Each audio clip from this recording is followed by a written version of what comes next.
Welcome to Wiki Bros. I'm Justin, And this is Kyle. and this is a show with a couple of guys exploring various Wikipedia articles.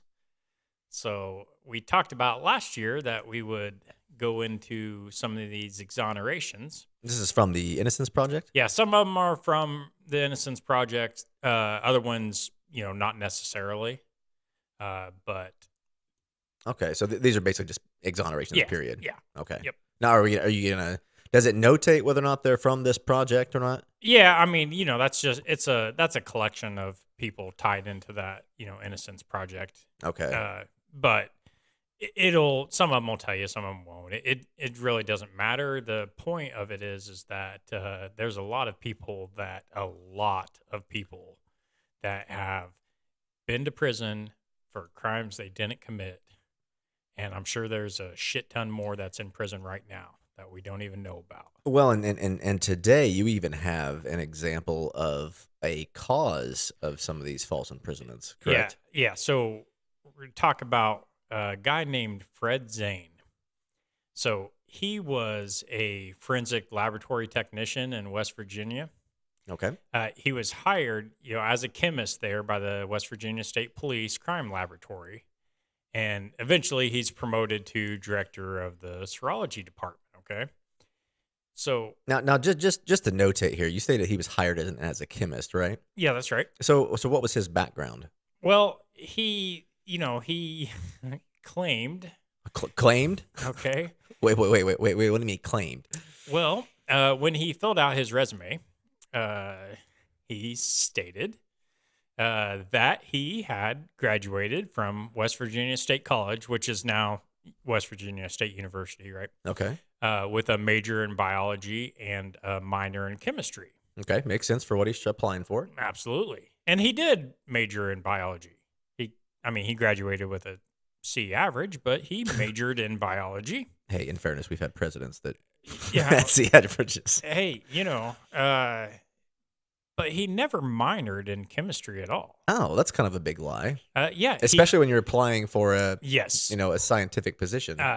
He took a few chemistry courses. How did he do in the courses? Well, he failed. So he didn't pass any chemistry courses. If he did not fail, he barely passed. So chemistry is clearly not his forte. No. Okay. And he also failed an FBI course in forensic science. But, nobody checked his background. How? Like, where was this with the FBI or was this with the police? Just the regular This was police? the West Virginia State Police. How do you get a job as in any type of? I don't know, but I'm thinking that there's a lot of different jobs that pay a lot more than I get paid, and maybe I should just start. I had to get a background check when I got hired for my job, and I don't work in anything near that level of importance needing a background check or educational background check for that matter. Right. Didn't you apply for the state police at one time? Did Yeah, they make you do one? And yes, they did a background check. So how did he get away with it? Well, this was, a lot earlier, 1977. Okay. So maybe after him, they were like, well, shit. You would have thought at the very bare minimum, though, they would have at least checked his college credentials. Like to say you have a minor in something and not even verify that. Right. It's, you always see that with some people, like they always try and fudge a resume just a little bit or trying to that one build guy's up. doing it right now. Who? Man, he's been in the headlines here the past few days. Some congressman, maybe a newly elected congressman from, I don't know. It doesn't really matter. So a government official lied. Yes, we're shocked I know, by that is weird. So weird. Well, it's one thing to like, okay, maybe pad how long you were at the company or something to that effect on a resume, but so you don't want any like overlap, missing work history, whatever. You hear people doing that kind of stuff all the time. But something to this effect where it's like that's a direct effect on the actual position you're applying for. Like, I get that he had the biology degree, but if you're applying for something in the forensic field, the chemistry aspect is huge. Yeah. Like, that's a big problem. That'd be like me applying for, to be like a tax accountant and having no financial background. Like, that's a huge issue. I mean, that's going to create errors. You clearly don't know what you're doing. So are you just like guessing? Like, what the hell are you doing in your job? Yeah. Was he Well, trying to learn on the fly? Like, dude, it's insane. But I mean, it worked for him. So props to him for a minute until how many minutes exactly are you? So gosh, you say a man. minute. How long was this man Man, employed? I can't tell you for sure how long he was employed. I tried finding it, and I couldn't locate when he was actually terminated. Okay. But it's no good because he ended up potentially sending a ton of people to prison on his Oh, testimony. so this was a huge issue then. Yeah. Him just lying. He clearly. Well, it's not that the dude just lied about his background. So let me get into this a little bit Yeah, here. I didn't mean to get ahead of Okay. you. It's just So this is kind of this really kind of caught my eye when we talked about it. So yeah, get into some of the details. I all really right. want to know what this guy So did. well, first off, uh, because he's so good, right? Uh, he's gaining a reputation amongst West Virginia prosecuting attorneys for being able to solve extremely difficult cases. That's Wait. weird. How did he get a reputation for being good when he doesn't know what he's doing? Well, I'll tell you, Kyle. Uh, Basically, and it wasn't just West Virginia either. Okay. Okay, there were prosecutors throughout the country that wanted to use him as an expert witness. So Right? he really got some Yeah. notoriety. Like, he got his name around. So now he had his problems. Okay, Zane's supervisors, they just chose to ignore them. Which I mean, I That's guess you'll have problems with anybody, Well, but what kind of problems are we okay. talking? So in 1985, the FBI laboratory director James Greer, he told the West Virginia State Police that Zane had failed basic courses in serology and testing bloodstains, and no corrective action was taken. They didn't make him retake classes or No, no, anything. no, no, nothing. Wow. And then later that year, two workers claimed to have seen Zane record results from blank test plates, but the complaints were never taken seriously because it was well known that those workers and Zane didn't like each other. Okay. So, yeah, I mean, yeah, I guess maybe. And plus, he's got this reputation built up that He's the best in the country. yeah.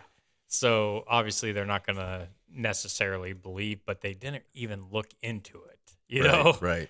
So in 1989, Zane becomes the chief of physical evidence at the Bexar County Medical Examiner's Office. But West Virginia prosecutors continue to call upon him because his results appeared to be more favorable than others.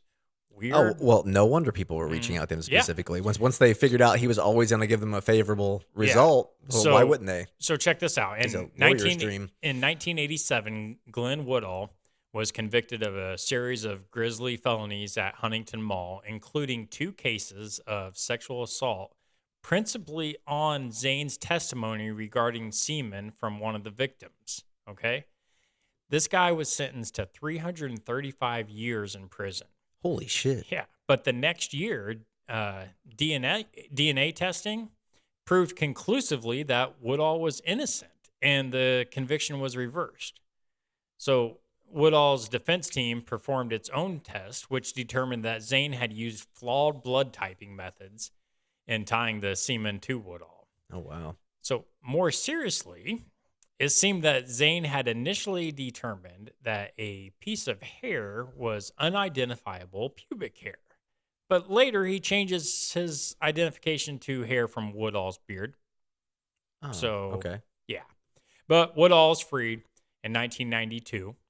But he still served some time in jail. Yes. And so I think it's easy when you're sitting back listening to this, you're like, oh, well, it was only 4 years. It- Only 4. Can you think back to the last 4 years of your life and everything that you've done in the last 4 years that you would not be able to do if you were sitting in prison? It's not just that. It's the 5 years, actually. It was 87 when he was. it's the drastic effect, and I don't know the details on this guy specifically, but the drastic effect that can have on your life. You're talking, this man lost his job if he had a good Yep. paying job, 4 to 5 years in prison. high likely that if he was married, may not be married anymore, depending on Right. who's especially if you're convicted of what he got convicted for. Yep. If say you're married and you're convicted of rape, you're convicted of it. Like unless your wife just believes your story and didn't was believes it didn't happen. It's like that'd be a very hard thing to stay with somebody through over a 5-year period. And then you're talking, what if you have kids? Right. 5 years without seeing your kids? I mean, I can't imagine, man. It's going out to see your kids is the worst thing in the world. So, for something that you didn't do specifically, Hmm. I can't imagine sitting in jail knowing that, Right. and you know, I'm kind of amazed at the protocol, and this, like you stated before, this is older as well. This is back in the 70s and 80s. So I hope that this is, clearly this has gotten better. I would hope at this point, and maybe based off of cases like this, it has. But you would think there would be some checks and balances with some of this kind of stuff, like to have one person reviewing a case of that level, of that of that magnitude, where it's either rape or murder or something to that serious of a crime. You'd think you would have more than one person checking the results, Right. backing it up, at least two people to support the same facts of the evidence, rather than just relying on one person to say this happened. I agree. I agree. And I think also when we talk about the time involved, you say that you're out of a job now. So, a lot of these guys, they collect, from the state or whatever, they get settlements Right. for false imprisonment. But man, some of these guys, I mean, I feel bad for them anyway. Right. Uh, but the amount of money that some of these guys get, I mean, what's $1 million? Would you trade 5 years of your life for $1 million? Like everyone wants $1 million. Yeah, that's great. But would you trade 5 years of your life to get that? For five, probably not for five. I Mm, mean, if the dollar value is higher, maybe but like I said, it changes. Like if you got kids, like I wouldn't want to well, spend a second in jail. no. But it's not just that now you're talking about, okay, so you've lost your job. Right.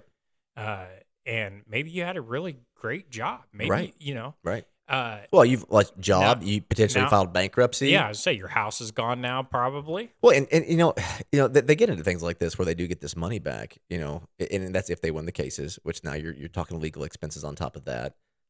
Which granted, in these kind of cases, the lawyers just collect the fee after the portion anyway. It's not like they have to pay up front in most cases, but Sure, they're taking part of that money. yeah. And what did we talk about before? I mean, 25% or something like this. It's a high amount. They're not taking like a 2 or 3% cut of these pays.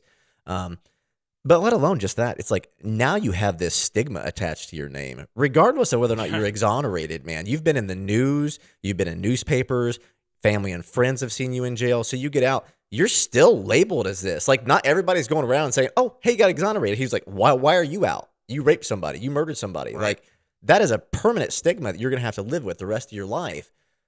Over false accusations, and that kind of stuff is bullshit. Like people should not get away with being able, there should be penalties for stuff like that, like period.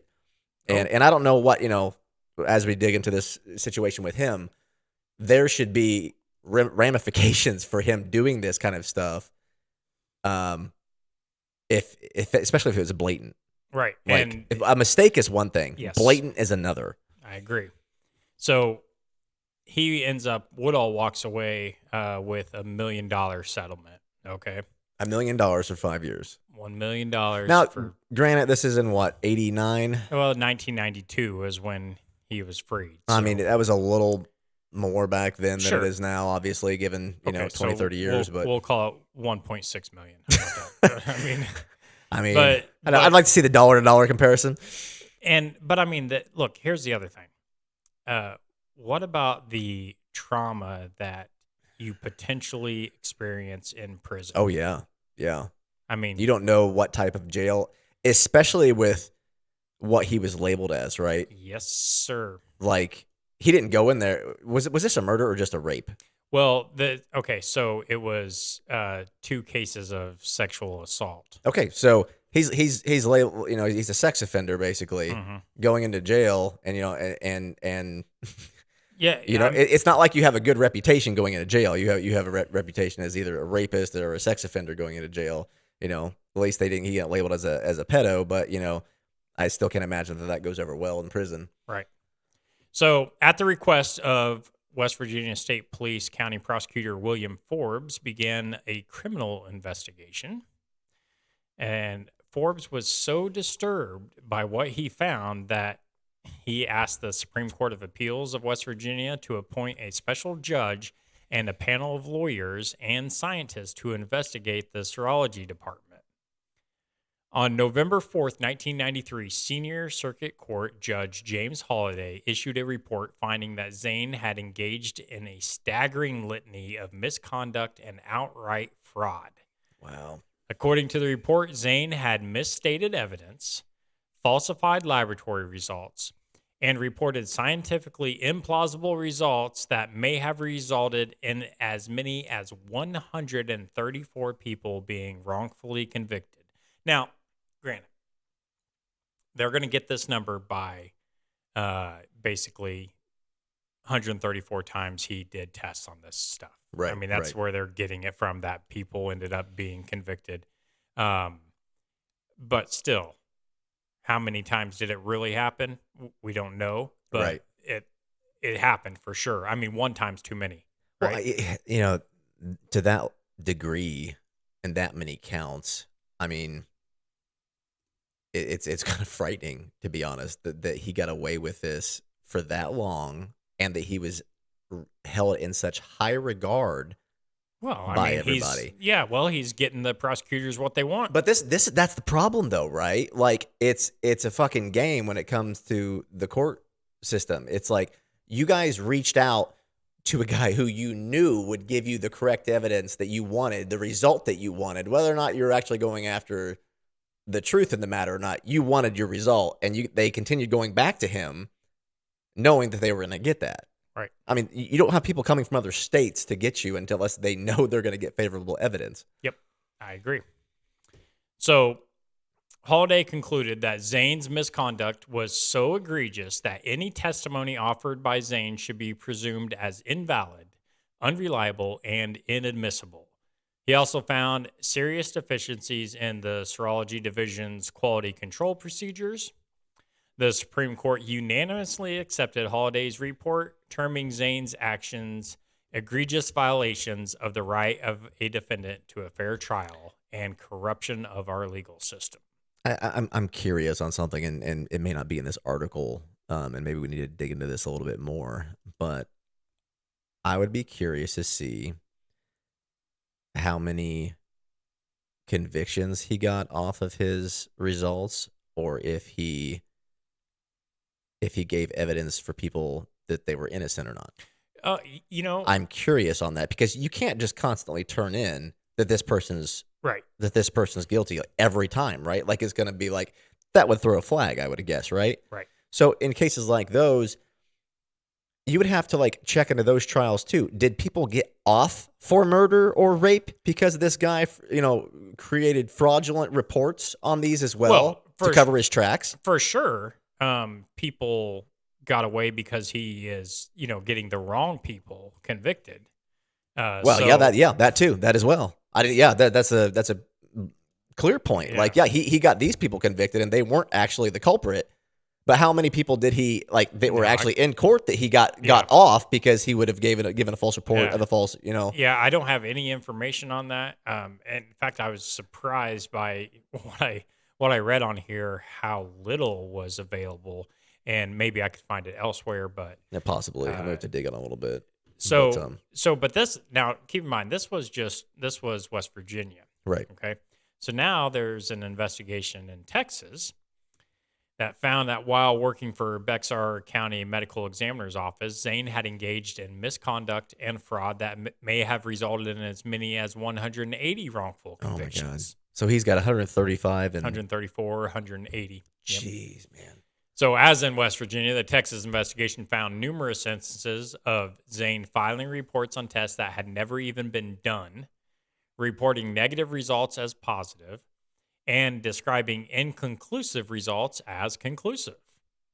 So Bexar County, they dismiss him, when they learn of his misconduct in West Virginia, right, which is what leads up to them, investigating him there. But So I'm assuming that they have to like throw out all these cases. Well, they don't have to throw them all out. They just retry them, Yeah, I mean, basically, they review the cases. Then after that, right? To see what other if that evidence was what right, tipped them over the yeah.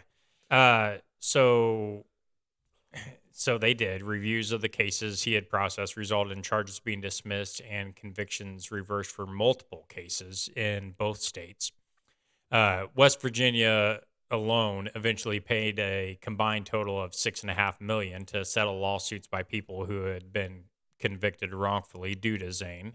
How many were convicted? I don't know. Oh, it doesn't say. It So doesn't tell me, but I'm like $6.5 that's million so is shit. It's fun. It's funny that they only got $6.5 million, and I get this. Like we talked about, this is a little bit different time frame, as far as that goes. But the lady we were just talking about a couple months ago was suing Kraft for $4.5 million. Yeah, Like for her macaroni and cheese not being cooked quick enough. that's okay? right.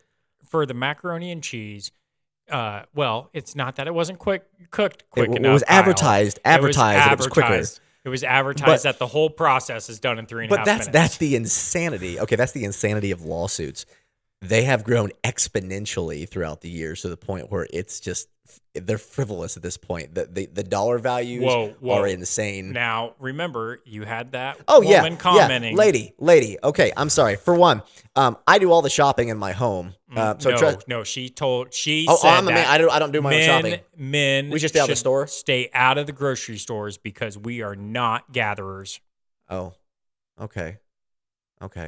Well, she can come cook. She at my said house. it. Okay. Tell her she can come cook at my house. Then, well, I will have no problem not cooking my own meals. So from now on. maybe if you were in the know, and you bought stuff based on their advertising, like you should. Wait a minute. I thought people were supposed to be woke now. Isn't that the new thing? Woke. That she doesn't sound very woke here. Well, she doesn't. Oh, I'm sorry. Like, first off, I've done my own shopping for years. I buy all my own stuff. I bought macaroni and cheese, and I stand by my statement that I still don't give a shit how long it takes to cook it. If it's brand name over generic, I'm not buying the brand name because it says it can be cooked in 30 seconds. I don't care. Like, it is microwavable macaroni and cheese. Right. If it takes me an extra 35 seconds, it's not the end of your life, lady. Yeah. You'll be okay. You don't get $4.5 million to whine. Oh, you should? Oh, okay. Well, then these people should have got a lot more than $6.5 million. And that is true. These people should have gotten more than that. I don't care how many people were in this lawsuit that I don't have the information for. $6.5 million, not enough. No, that's ridiculous. And it sucks you don't know the count, right? But the one guy got $1 million alone, right? And for them to only give $6.5 million out, and this had to be a class action thing, so it's like that seems so underpaid, and maybe that's down to how much time they spent in jail. But one thing I fully believe for sure, whatever count of years that these people served, that they were wrongfully convicted of, every single year of that, this asshole should be spitting in jail for.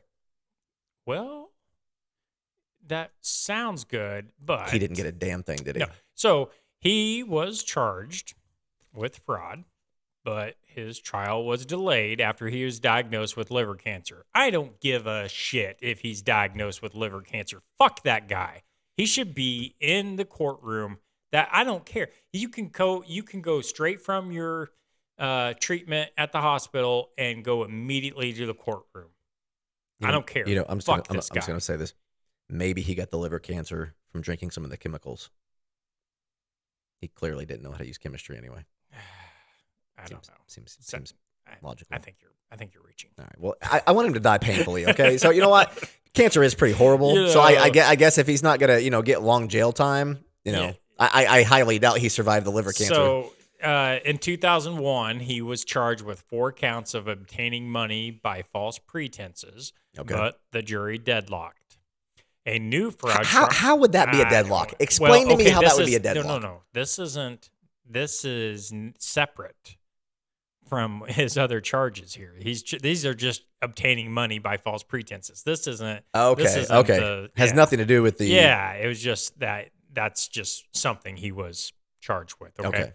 A new fraud trial was later scheduled for July 2003, but in December of 2002, this piece of shit died from the liver cancer. Well, Well, you know I mean, what? they Everybody dies, right? right. It doesn't stop you from being a piece of shit just because you died. No. Like, he was a piece of shit. Fuck this guy. I mean, I mean, he's screwed so many people's lives over, and for what? I hate to say it, but maybe that's just, karma working itself out. Man, I But mean, I still feel you still have to feel for the people that he was, that he wrongfully imprisoned. I mean, like we talked about, I can't imagine spending that amount of time in jail when you are innocent, and then especially when somebody intentionally, fraudulently got you there to begin with. right. And I mean, I feel bad for not only them, but like his family members that had Right. no idea that he was a piece of shit. Well, no, especially given the fact that he was so well regarded, right? Right. You have him getting sought out by people. You have him, you know, making probably a good wage with the police department and doing all this. But it's like he was well known, Right. So it's like,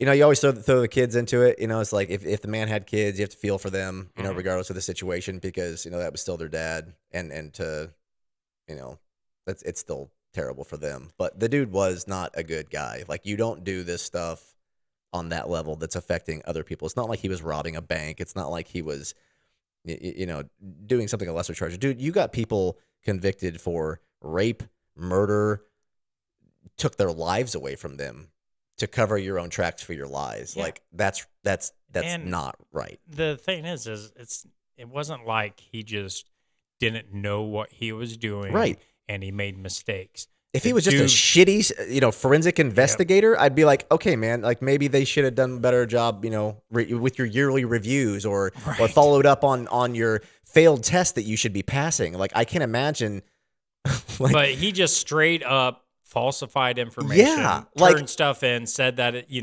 that basically that well, the it sounds like he results wasn't were even doing any testing. Like, they said yeah. he had blank tests. So it's like, dude, you're just going in and filling out paperwork and Yep. being like, oh, yep, guilty. Yep. And You know, that's why he's a piece of shit. well, yeah, So I want to move on from him kind of for a second. I just want to talk about just one of these guys that was convicted due to false testimony by him. oh, so this is one specifically Yep. related to So him. Okay, this is Gilbert Alejandro okay. from Uvalde, Texas. Hey, didn't we just do an article about them? Well, yeah, Wasn't but that the school shooting thing? yes, that was a Yeah, that little was bit sad. different. So this crime took place in the victim's apartment, Okay. where she was pulled inside the door, raped while her face was covered with a pillow, and threatened with death if she should call for help. The victim described her attacker, whom she glanced at during the attack, as Hispanic, about 6 feet tall, and wearing a white cap. Although police questioned a man who was wearing clothes similar to this description, no arrest was made. Instead, the police charged Alejandro with the crime months later. Okay. Okay. The victim failed to identify Alejandro in several photo lineups. She made one identification from a sketch lineup and later identified him in a live lineup. The most damaging testimony, however, came from Fred Zain, Right. who reported that DNA testing that he performed on the evidence conclusively matched Alejandro. In cross examination, Zane reiterated his findings and pronounced that he was absolutely sure of his results and his testimony. Fuck. Jeez. Man. So later, though, a subsequent re examination of the DNA report yielded completely different results. Testing had not even been completed when Zane had issued his report. Oh, my Right? God. The final test results completed after the trial revealed that Alejandro was, in fact, excluded as the depositor. Okay. So, based on these test results, his conviction was overturned and he was freed from prison. He spent almost 4 years in prison on a 12-year sentence and subsequently files a lawsuit which was settled for $250,000. That's all he got. $250,000 for 4 years of his life. Man, he Should have got a better lawyer. So that's why it's 6.4 million There's because little some of these payouts. are I mean, getting that nothing. is it. But the one guy got $1 million himself. I don't Mhm. understand the difference Yeah, I don't understand. I think that it should be a set amount. per This year. this Should number be of per year. years, this amount of Yep. money, Yep. right?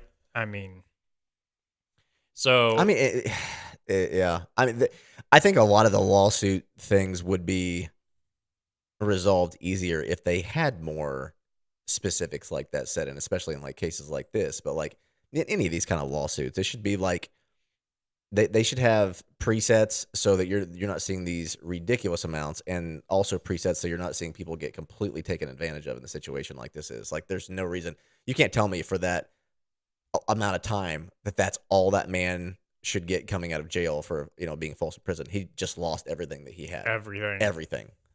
Yeah. It's a pretty messed up situation. I would kind of be interested in knowing if it's got to be a state by state determination, but it can't just be I mean, I would think that maybe they have minimums. They have maximum caps on some of them. Okay. Which, but it's weird. There's like, okay, so I hate to bring this back up. It was big this last year. The whole Johnny Depp Amber Heard thing, right? Okay. Okay, he won some ridiculous amount. Their original claims were like for $50 million a piece. I think he wound up getting like 15, but there were like sections of the lawsuit, right? They have a specific one for like some type of civil suit to where they had it capped at like $375,000, but the jury awarded him $5 million for that, or 15 million. I can't remember the dollar value, but whatever it was, he was capped at that amount. So even though that they awarded him more money, Gotcha. it Yep. was capped at the state's cutoff, right? So maybe at this time 250 was their cutoff. I don't know. It'd be something to look into. But it's different for every type of these lawsuits like this. Yeah. They've got specifics. I've never heard of a minimum balance. I don't know. I've never heard that, but Well, there should be. there should be, especially something for something like this. I mean, you can sit here and argue, oh well, he's getting $50,000 a year for 5 years. Well, okay, well that's what he got, $250,000. You're going to tell me $50,000 a year is all this man's life worth of sitting in jail to having no life Yes. for 5 years? This isn't just about a salary. He didn't just lose his job. Right. Like, Exactly. he lost his house. He's bankrupt. Probably lost his wife. Yep. Lost friends, family, reputation ruined. Good luck getting a job, honestly, because even though the background check might show up at this point, how long is that going to take to reflect that he's got, this cleared off his record? But even then, it's like, to even see that come up on a flag anywhere, you can search this guy up on the news. Somebody Googles this guy while he's at work. Dude, you were a murderer. You were a rapist. Right. Like, you still have that stigma attached. That is just, that is not enough to compensate him for what he went through. Nope. He should be able to buy himself an island. That's what I'm saying. An island is what everyone deserves. So 5 years for $100 million. That'll do it for you? Yes. I would sit in jail for 5 years for $100 million. Well, I mean, honestly, though, Then I would retire and I'd be done. Yeah, it's just one of those things, like you see where the guy says, what would you do for $1 million? Right. Well, would you go away from your entire family for a year? Like, would you give up a year of your life for $1 million? A year, maybe? Yeah. Maybe a year. But people come visit you.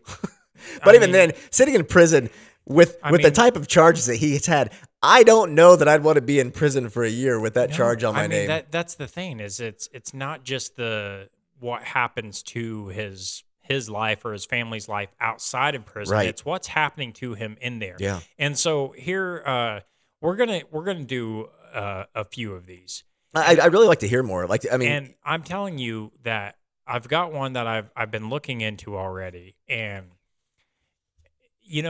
so what happens to you while you're in prison can definitely affect you once you get out. Oh yeah. So the state screwed you over, and you go to prison, and it changes you, man. Yeah. I mean, it changes you. Some people, it changes for the better. Right. It really does. But 5 years in jail, though, man, I can't even imagine. When you think about people going to prison while they were innocent. The state basically just turned not everyone, but potentially turned these people into criminals. So now they get out, and one that we talk about, later, that's exactly what happened. This guy gets out of prison, He's a and criminal now. now he becomes a criminal. Wow. And not that it was it wasn't like he just decided to, rob a bank or something, what I Right. mean? It's not that. And there, it's pretty intense stuff. Okay. Well, But and you got to assume that his mind was altered by his time in prison. oh, for sure.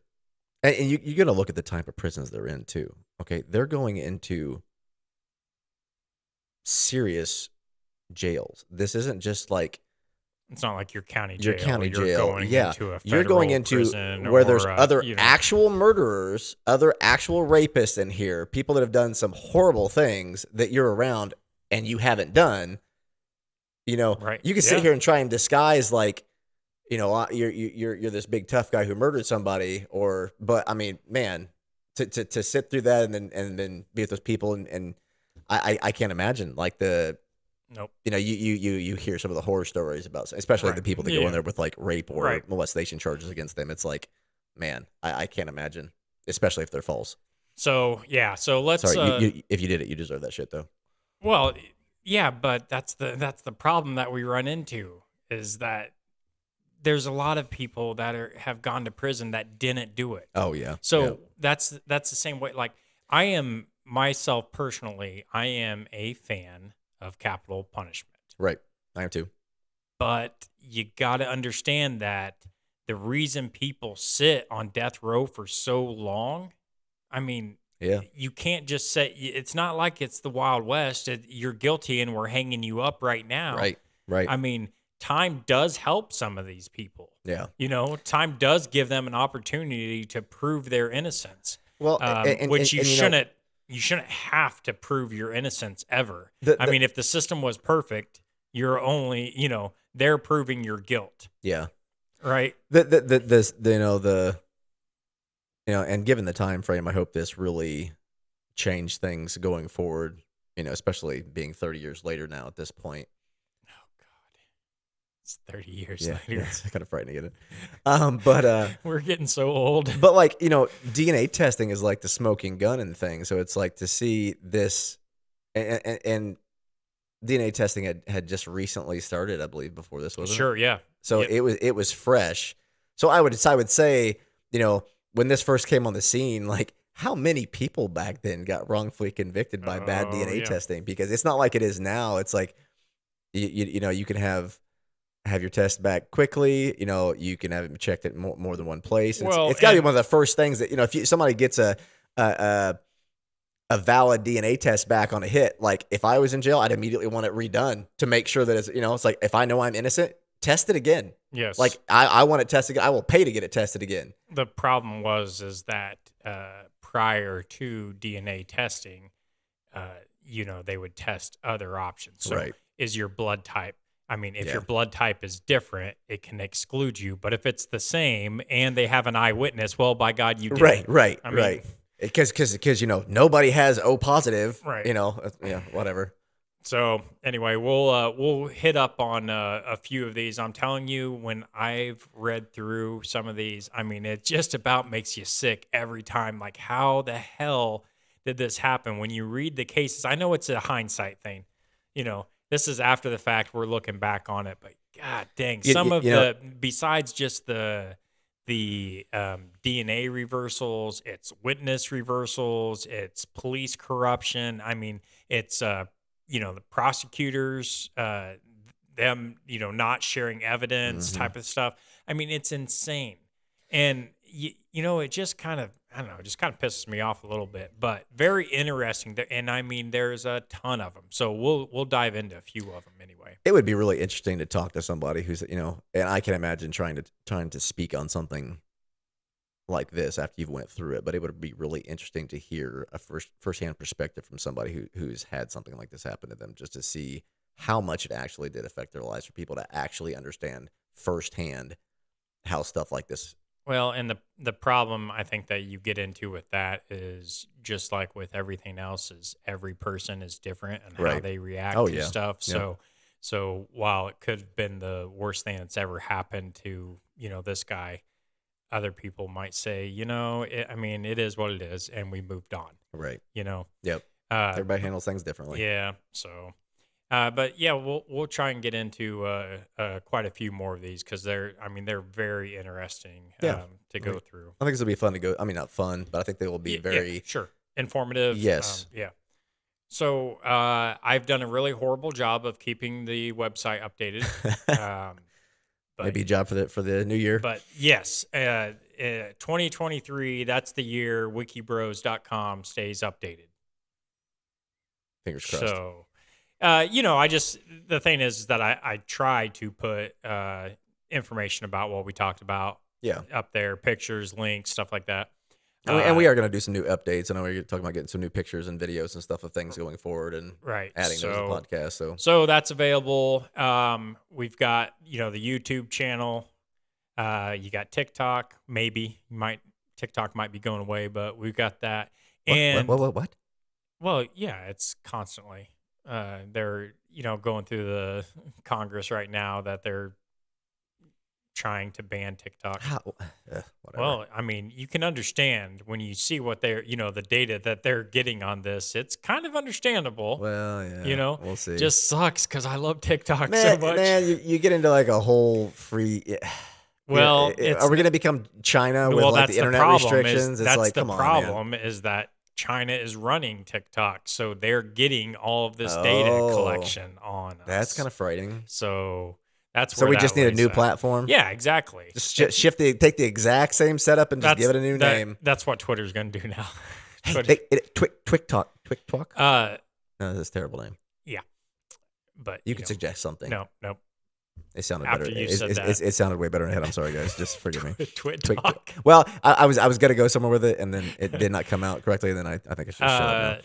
But it looks like this year we might be experiencing something new too. I don't really want to get into it yet because you don't know when it's going to happen. But we might get something pretty neat happening with the podcast.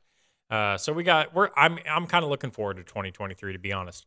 I think it's going to be a pretty good year for us. And that's all I got. So we got some new projects we're going to try out and see how it works. Yep. It'll be fun. So that's all we've got. And we will see you next time for a newscast for Wiki Bros. I'm Justin. And this is Kyle. And we'll see you soon.